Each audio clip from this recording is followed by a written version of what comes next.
वंचित, असहाय, कमजोर बहुजन समाज में जन्मे सभी संतों, गुरुओं, महापुरुषों को नमन करता हुआ हम सबके मसीहा बाबा साहब डॉक्टर अम्बेडकर, आज मैं आपके बीच में 1600 किलोमीटर दूर से आया हूँ। और मैं अकेला नहीं आया हूँ, हमारे साथ 10 लोग आए हैं और गाड़ियाँ भी साथ लेके आए। ऐसा नहीं है कि हम ट्रेन से आ गए, हवाई जहाज से आ गए, हम लोग गाड़ियाँ भी लेके आए। अब तक हम लोगों ने लगभग भारत के 15,000 गाँव का भ्रमण किया। कितने गांव? 15,000 गाँव में हम लोग जा चुके हैं।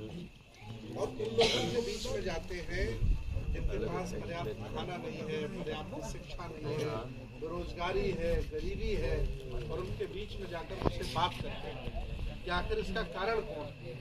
हम आपको कुछ ऐसी चीजें बताएंगे जो चीजें आपको बहुत आगे ले जाएंगी। पहली बात तो मैं बौद्ध भिक्षु, मेरा नाम सुमित रतन है, और आप YouTube पे डालेंगे तो आपको पता चलेगा कि हम लोग कितना काम करते हैं पूरे भारत में।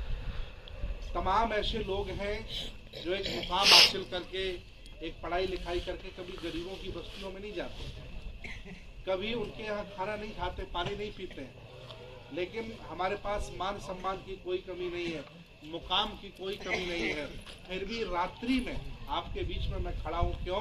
हमें दर्द है, क्योंकि हम लोग कोई छोटे लोग नहीं है। हम लोग इस भारत के पुराने राजा महाराजा हैं। कौन है? हम लोग इस भारत के पुराने क्या है? राजा महाराजा हैं। हमें षड्यंत्र के तहत कम संख्या वाले लोगों ने गुलाम बना लिया है, अछूत बना लिया है, नीची जाति का बना दिया है, और हमें शिक्षा से, सत्ता से, धन से वंचित कर दिया है। तो आज हमारी हालत क्या हो गई? बहुत खस्ता हालत हो गई। बाबा साहब ने हमें पानी का अधिकार दिया, मकान बनाने का अधिकार दिया, पढ़ने लिखने का अधिकार दिया, MP MLA बनने का अधिकार दिया, मुख्यमंत्री बनने का अधिकार दिया, BDC बनने का अधिकार दिया, प्रधान बनने का अधिकार दिया। लेकिन बाबा साहब ने हमें क्या दिया था? इसके साथ साथ हमें धम्म भी दिया था। जब बाबा साहब ने हमें सब कुछ दे दिया तो बाबा साहब ने सोचा कि अगर इन लोगों को हमने बौद्ध नहीं बनाया, धम्म नहीं दिया, तो ये लोग अधूरे रह जाएंगे, आज नहीं कल फिर भटक जाएंगे। इसलिए बाबा साहब ने हमें सब कुछ दिया, लेकिन धम्म भी दिया। इसलिए आज मैं गुजरात के लोगों, कवियों, वल्लभियों का शासन हुआ करता था। ये जितनी गुफाएं पूरे गुजरात में बनी है, ये सब बुद्ध की गुफाएं हैं। इनमें भगवान बुद्ध के बौद्ध भिक्षु रहते थे। ये पूरा गुजरात बौद्धमय हुआ करता था। सम्राट अशोक यहाँ के राजा थे, महापद्मनंद यहाँ के राजा थे, सम्राट कनिष्क यहाँ के राजा थे, सम्राट हर्षवर्धन यहाँ के राजा थे। पूरा वल्लभियों का ये शासन हुआ करता था। आज मैं आप लोगों को बताने आया हूँ कि जब तक आप सड़ी गली व्यवस्था में, मनुवाद में, छुआछूत में, जातिवाद में बने रहोगे, आपका विकास नहीं हो सकता। अगर विकास हो भी गया, अगर आपको राष्ट्रपति बना दिया गया, तो वो लोग मंदिर में भी आपको घुसने, राष्ट्रपति को मंदिर में घुसने दिया क्या? नहीं। क्यों? क्योंकि वो शूद्र है, अछूत है। इसलिए बाबा साहब ने कहा कि उनकी व्यवस्थाओं को छोड़ दीजिए। ये लोग बदलने वाले नहीं है। चाहे जितने आप पैसे कमा लेना, चाहे जितने आप पढ़े लिखे बने हो जाना, लेकिन उनके मन में फिर भी जातिवाद बना रहता है, छुआछूत बना रहता है। इसलिए बाबा साहब ने एक ही मार्ग हमें बताया कि हमें किसी भी तरह से वो सड़ी गली व्यवस्था को छोड़ना पड़ेगा और बौद्ध बनना पड़ेगा। आज मैं आपसे निवेदन करने आया हूँ, आज मैं आपसे अपील करने आया हूँ कि आप सारे के सारे लोग वैचारिक बौद्ध हो गए हो, अम्बेडकरवादी हो गए हो, अब लिखित भी अपने आप को बौद्ध बना लीजिए, तभी आपकी आने वाली पीढ़ी पढ़ सकती है। आपको पता है विदेशों में कोई जाति नहीं, हमने कई देशों की यात्रा की है। आप हमारे वीडियो देखिए, हम जिस देश में जाते हैं उस देश का हालचाल आपको बताते हैं। पूरी दुनिया में कहीं छुआछूत नहीं है, कहीं जातिवाद नहीं है, कहीं भुखमरी नहीं है, कहीं नाई बाल नहीं काटता। आपने ऐसा देखा ना? देखा ऐसा है कि नहीं है?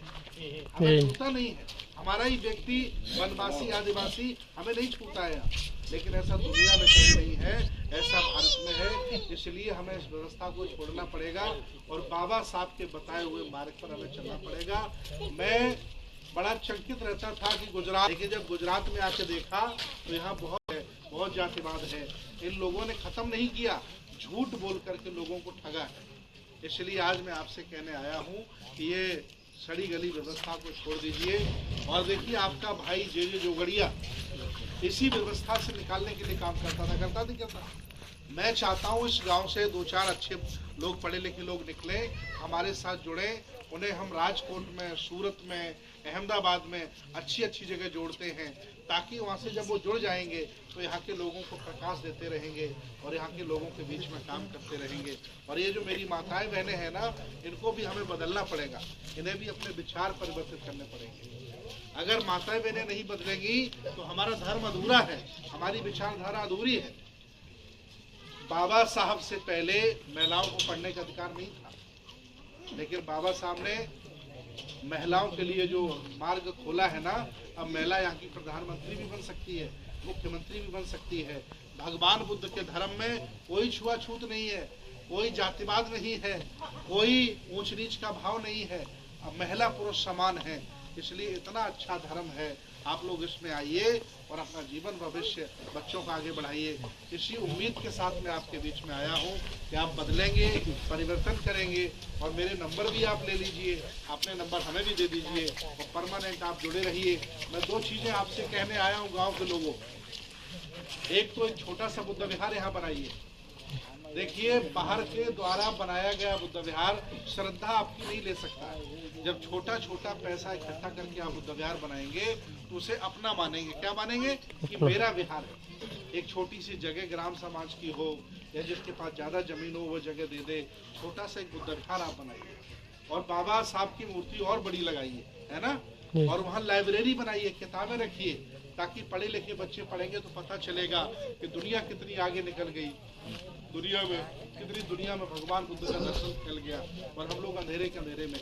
तो ये हम अपीलें आपसे करने आए हैं और हमें गुजरात में 1 महीने तक रहना है और 1 महीना में लगभग 300 छोटे छोटे कार्यक्रम पूरे गुजरात के गांव-गांव में, नगर-नगर में, शहर-शहर में हमें करने हैं। और 1 महीना में मुझे उम्मीद है लगभग 1 लाख लोगों से मैं जुड़ूंगा, 1 लाख लोगों को टच करूंगा और उन्हें बताऊंगा कि जब तक ये व्यवस्था आप नहीं छोड़ देते तब तक तुम्हें आज़ादी नहीं मिलेगी, ये गुलामी तुम्हारे साथ चली जाएगी। बाबा साहब बुद्ध को आपको अपनाना ही पड़ेगा। यही अपील आपके बीच में करने आया हूँ। बहुत बहुत धन्यवाद आपका, बहुत बहुत साधुवाद आपका। नमो बुद्धाय, जय भीम, जय संविधान, जय श्रमण भारत। लोग संविधान बदलना चाहते हैं, लोग हिंदू राष्ट्र बनाना चाहते हैं।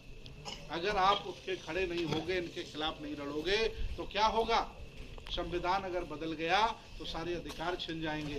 जहाँ से बाबा साहब हमें लेके आए, पीछे झाड़ू बना रहता था, आगे हांडी सुना है ना, वही वक्त ये लाना चाहते हैं। उससे हमें निकलना पड़ेगा और अपने बच्चों का भविष्य संभालना पड़ेगा। बहुत बहुत धन्यवाद गुजरात के लोगों। नमो बुद्धाय, जय भीम।